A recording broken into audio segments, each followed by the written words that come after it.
Hi everyone, welcome to episode 5, I think, of Rice Hour. It has been such a long time since I filmed the last episode. And last episode I was so sure that I was gonna, stick to the routine of posting again, but I have not. As you can see, we're once again in a completely different new area of the house. Me and my partner have been really busy trying to make our home homey. We don't have a lot of furniture, but today we're in my bedroom, and as you can see, I decorated.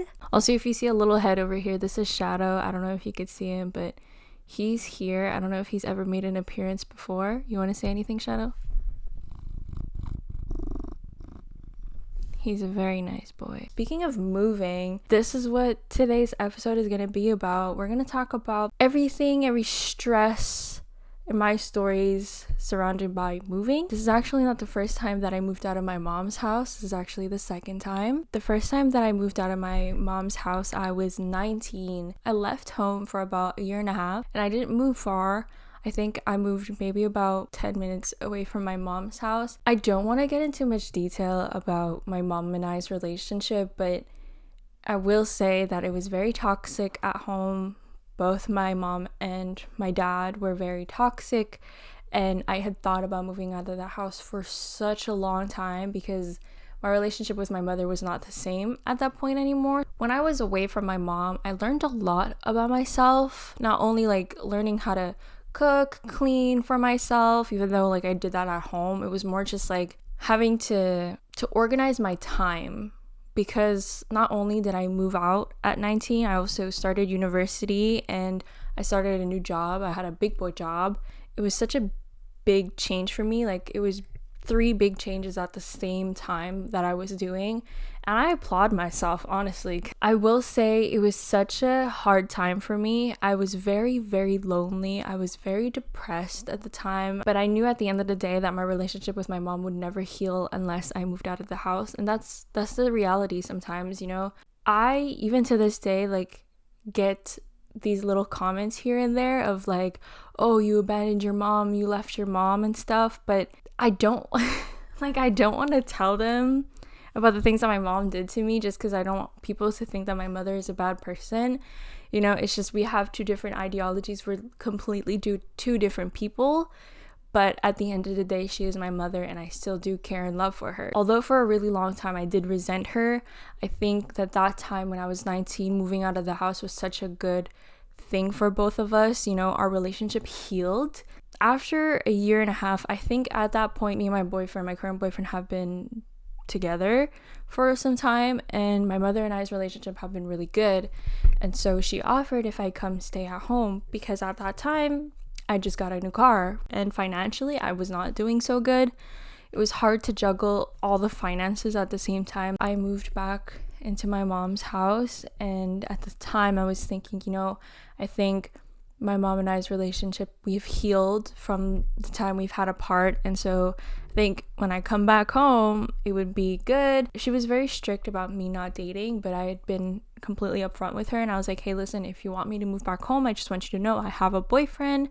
She met my boyfriend, she loves him. And then I was like, hey, well, this is perfect, I'll just move back home, which was a big mistake, because after a month it went back to the way it was. We were arguing all the time, we bumped heads all the time. It was just not the same dynamic. The first time that I had moved out of the house, it was not an easy thing. When I was 19, I did not tell my mom that I was moving out of the house. I had stayed homeless for about 2 months. I was literally couch surfing for a long time. I didn't feel like a person that summer. I remember I did have a lot of friends by my side to support me, but at the same time I was not showering in my own house. I was not sleeping in my own bed. I was not surrounded by my things. I literally had a duffel bag of t-shirts, pants, and underwears, and my work uniform, and that's all that got me by. It was a very hard, difficult time, and I did that to move out of my mom's house because it got to a point where I could not take it anymore. Thinking about it now, I'm so proud of myself for doing that, because I've learned these things. I will always appreciate everything that I have. I'll appreciate the home that I'm in right now, but those times I'm so thankful for the people that had helped me, gone through those times to help me, like even given me food or a place to stay, or even like some clothes on my back, some like even some money to just feed myself. Like, I'm so incredibly grateful. Even like my friends' parents that would feed me, like I'm so incredibly thankful for that time, because it was so hard for me to explain to people that the relationship that I had with my mother was not good. And it's so easy to say, well, my father was never around, my father did this, and that, and it's so common for fathers to act that way, but you don't really hear that from mothers. I was a bit embarrassed to have to like explain to my friends, and like them having to explain to their mothers why I was staying over. This was not the first time that this had happened with my mom. I ran away from home when I was 16, I think, and several other times where I was kicked out of the house for whatever reason. But that's all to say that at 19, I was so over it. I was ready to go. I wasn't even sure that I had a job lined up, and the only reason why I was able to find a place was because I had a really good credit score. At the time, I was renting out a room. I didn't really like my roommates. The girl who had rented out the place for me, she was never really there. She was literally renting out the other bedrooms in her apartment to make some money, and I'll respect the hustle.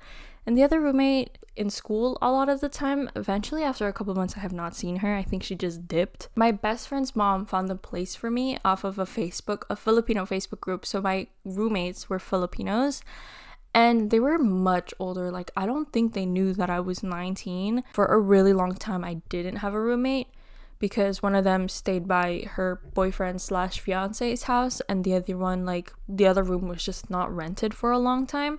So a lot of the time I was living by myself. I was very lonely. I was very depressed. I was very scared.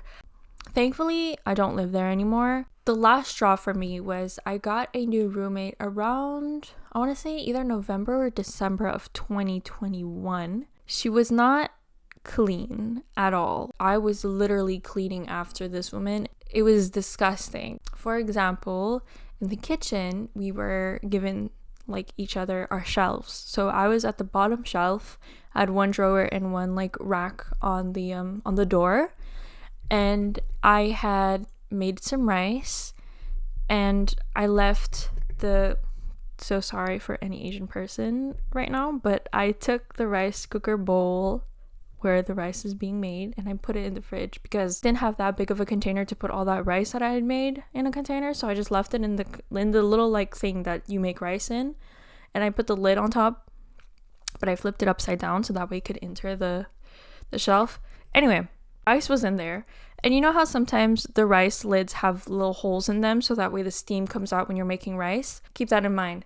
On top of me was my new roommate's shelf. Like, on top of that shelf was my roommate's shelf. And so one day I'm in the kitchen and I'm about to make something, and I open the fridge and I see some raw chicken in the fridge right on top of my rice.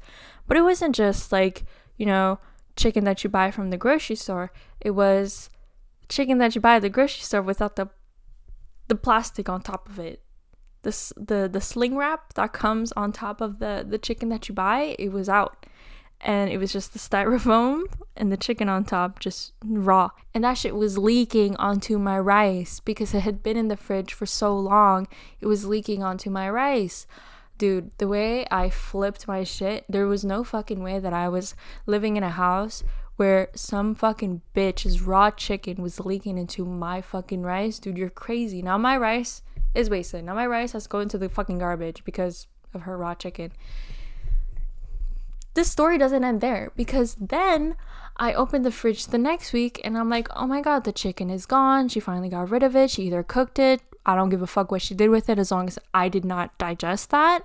I was wrong. I opened the freezer and there it was. It was not even like put in a Ziploc. It was not wrapped. It was literally still the styrofoam, the raw chicken in the freezer out in the open like that. The way that I was losing my mind, I kid you not, I wanted to get the fuck out of there as quick as possible. I moved back home with my mom, which was a big mistake. After a month, my mom and I's relationship returned back to the way it was from the beginning. It was very hard for me to accept that, because to me it felt like our relationship had gotten better. It felt like we had worked through what we had, but we really didn't, and her true colors came into light. She was not so accepting of my relationship. She was accepting of him as a person.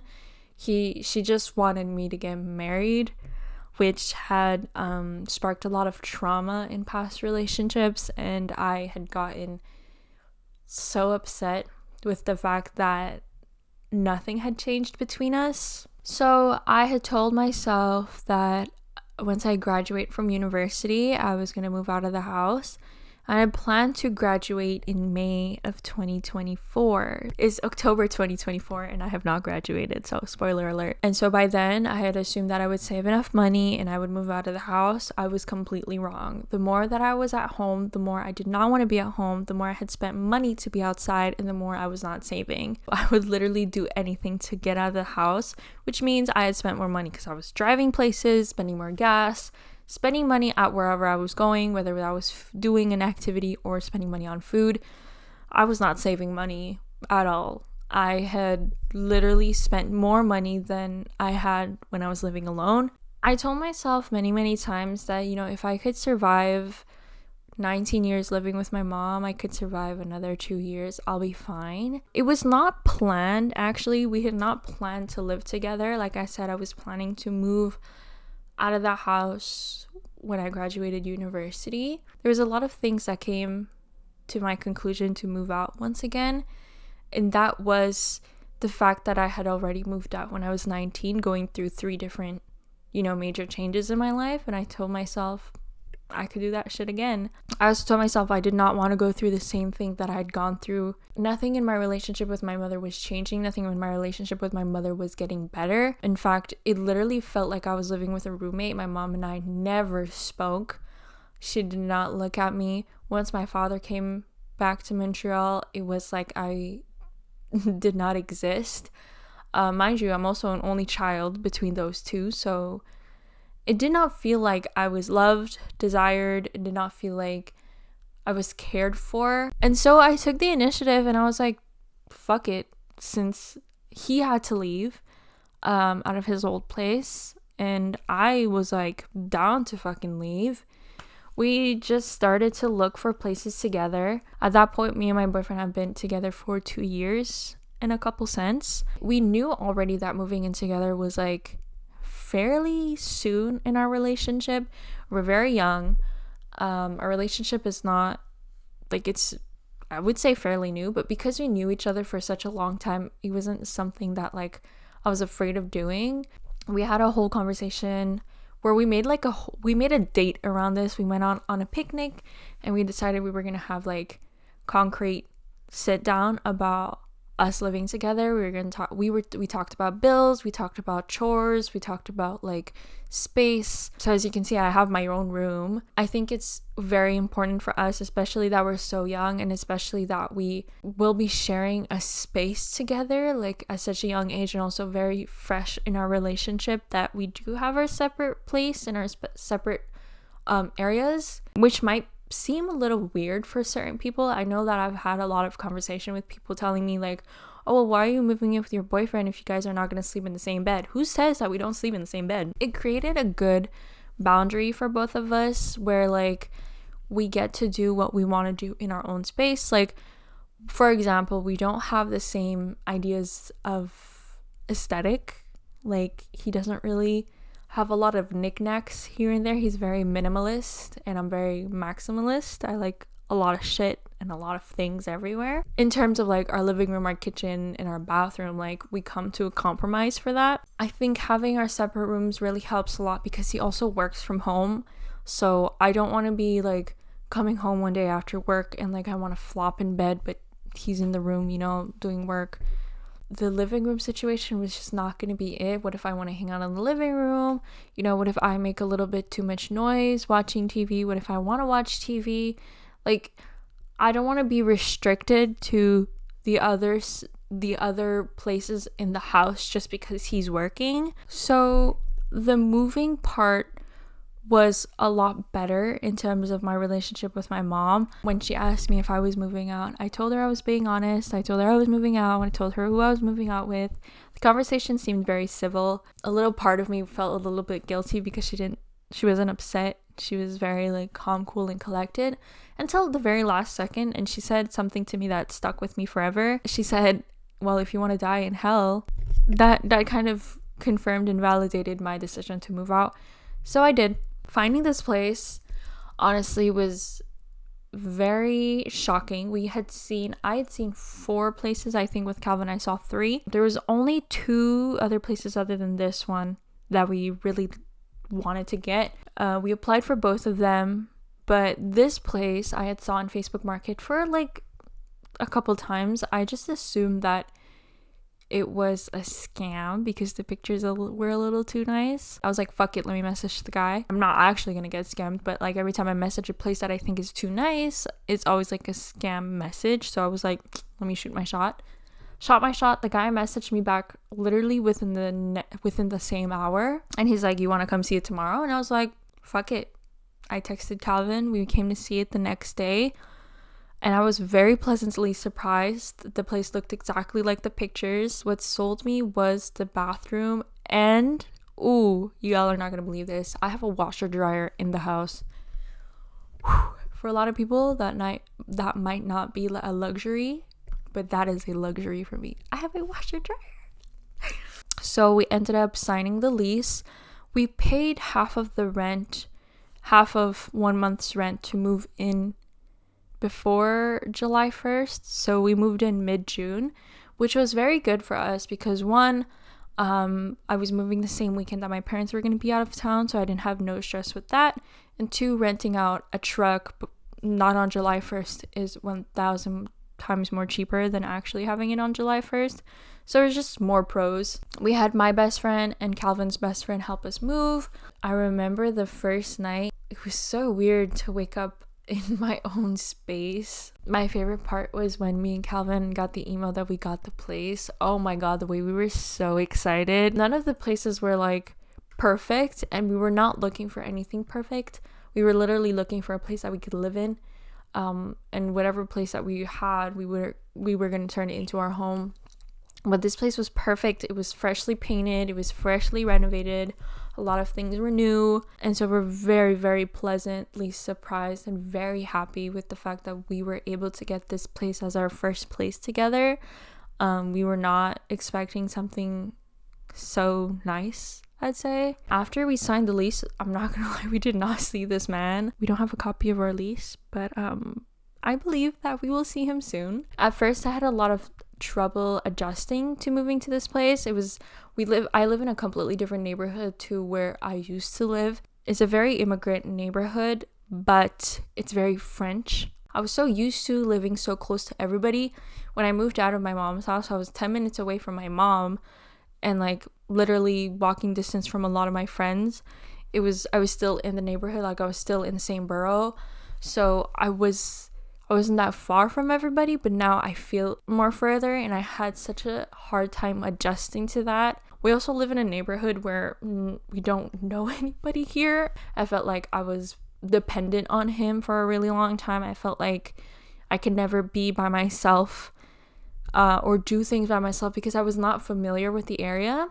But I think over the last month, I would say, or maybe the last 3 weeks, I think because I had decorated my room and because me and Calvin had got into like a routine almost, that I'm starting to feel like this place a little bit more like home. I'm in a very positive place right now. I'm very much happy with where we are. I'm very happy. My mom and I's relationship is so much better. My dad is out of town right now.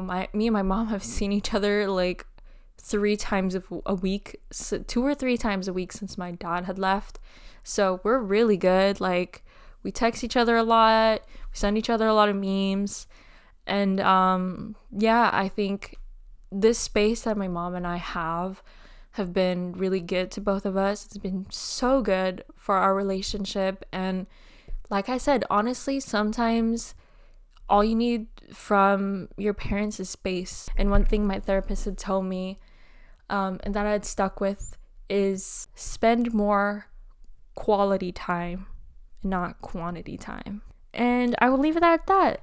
Let me know if you guys enjoy this episode, and if you did not enjoy this episode. I enjoy feedback, but I appreciate the time you had spent watching my podcast. I hope to see you soon on Rice Hour.